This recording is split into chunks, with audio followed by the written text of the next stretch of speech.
Hi, I'm Janine Brocious from Gentle Spirit Creations, and today I want to talk about binding a rug.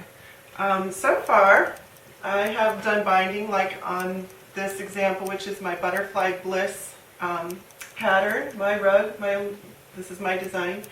And I like to match my binding to the rug, which has been difficult thus far because finding good wool yarn to bind a rug with has been difficult. Because you're making me laugh. My husband is behind the camera and he just made me laugh, I'm sorry. But anyway, finding wool is difficult, like I can't find it at the local craft store. So I had a yarn place I was going to about an hour's drive away that had a really good selection and a lot of colors, but they closed down. So, and I also like the idea of using the wool fabric that is actually used in the rug as binding. So I'm going to be very brave and show you what I'm doing because I'm working on my Autumn Delight pattern, and I decided to use the actual wool fabric that was within the rug to bind with it. This is the fabric I decided to use, and it's used right within the pumpkin on this design. So join me, come behind me and see what I'm doing. Now that we're zoomed into our work area, I wanted to show you what I've done thus far.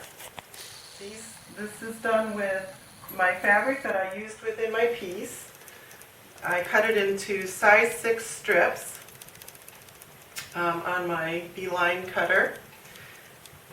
And now I'm just whipping the edge. You can see how it looks on the back. And this is how it looks on the front. I really like the look, and I love that it matches the wool used within the pattern. Now to do this, I'm going to move things around here a little bit. I took the completed piece and cut it within 1.5 inches of the edge, and then I used my serger and serged it. Now to do the actual whipping, you fold it in once like this, and some people iron it, but I don't really find that it's necessary for me to do that. So I fold it in once like this, and then I fold it in again a second time, and I use a pin and pin it. Just like that. And I go around the whole edge, fold it in once, fold it in again, and pin it. Hold it for a second just to show it. Okay. So here it is pinned. I fold it in once. Well, I try to fold it right up to the edge like this. And then I fold it in again. And that's where I would put my pin. And try not to poke yourself with the pin. That's always helpful. It's as easy as that. I have my size 6 cut piece of fabric. Now I've heard people say you can use much wider. I almost wish I had used wider, but I do like the look, so I'm going to continue with size 6 cut. And you just use a big needle with a large eye. It's blunt, so it's not going to poke me either. So this is the needle I'm using, and it's very easy to thread the needle. I'm going to show you how to start. I work rather slow and deliberately, but I like the way my work ends up, so I think it works for me. I just hold a little tail right here, and then come up very close to where your loops are in your work. You see how closely that is. Is it focusing? I think so. Okay, so it's very close to where my loops are. And bring it up. Now your fabric will have a little bit of unraveling or shredding around the edges, but I'm not minding that. I'm just cutting it off as I go. Now I keep holding that tail, and I come up again here, and basically I'm just whipping over that tail. So then I won't have an end showing. Now it's important to keep the fabric flat and no twists, which can get interesting after a while. I already have some twists in here, but I'm finding that if you hold it flat, now underneath, I'm holding it very flat here, and pull it up, it sort of works its way out as I pull it through. I put it over the tail again.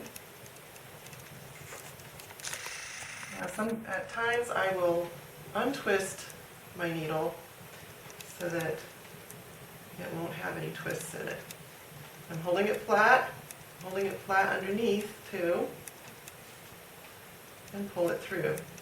Now this is how it looks so far. Did it focus? My sweet husband is taking the video for me, so that's who I'm asking here. Does that look good? Yeah, look good. Okay. And here's how it looks on the back. Oh, zoom back in again.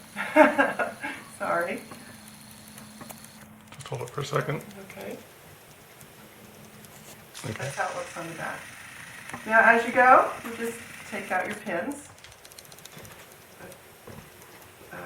And you keep going until you cover up that tail. And like I said, I go rather slow.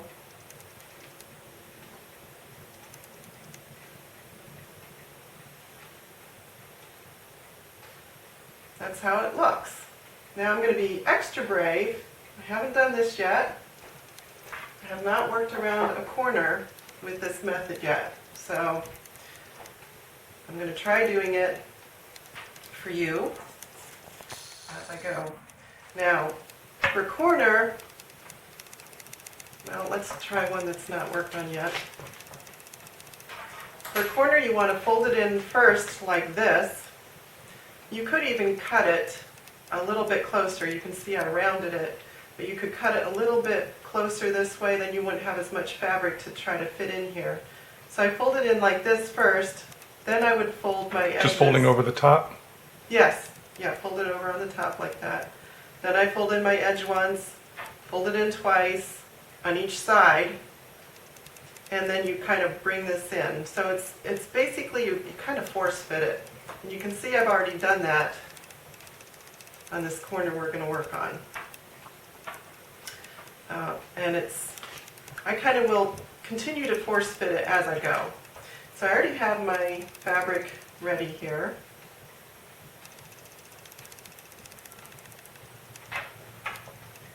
And let's see, hold it flat like that. I'm going to try to do it a little more quickly so it doesn't take forever in the video. So this is just like I was showing you before. This area is not quite the corner. Now I'm going to keep bunching it together as I go. Now it's important too to make sure that your fabric strips are overlapping a little bit.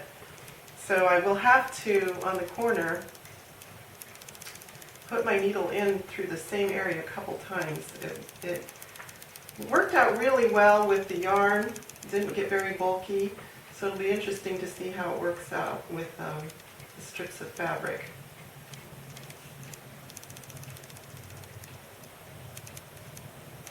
Okay, I think it's looking pretty good. Let's turn it a little bit.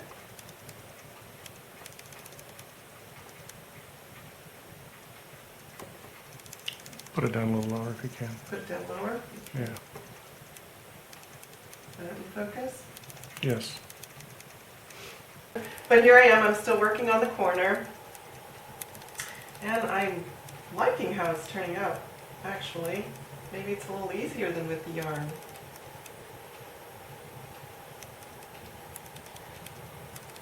Now when you get to a certain point, you have to weave your end in, and I think I'm to that point.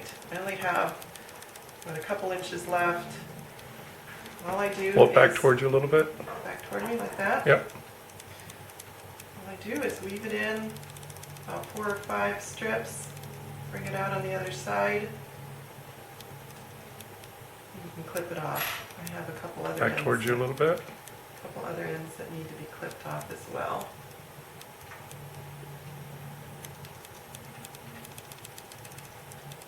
And any fraying that it was doing, that the piece of fabric was doing, I just go ahead and clip them off too. And I will steam the piece one more time. I had already previously steamed it. I will steam it one more time when I'm all finished, and I think it'll just finish off beautifully. I like the way the corner looks. To start again, I would just weave my end into the back and continue on. So I'm pretty happy with how my binding is going, and I hope you'll give it a try, and if you do, leave it in the comments or let me know on Facebook. So again, this is my Autumn Delight pattern, and I'm pretty delighted with how it's turning out. And then I also have one I'm working on right now. It's called my Life Goes On pattern. It's the brightest one I've done yet, but I'm really, really enjoying it. And that pattern's available on my website as well. Not sure yet how I'm going to bind that one. We might have to try yet something else new. And then I also have my Butterfly Bliss available on my website as well, which my website is gentlespiritcreations.com. And I'd love for you to check out my blog too, which is Joyful Wonder. Now, go create something beautiful.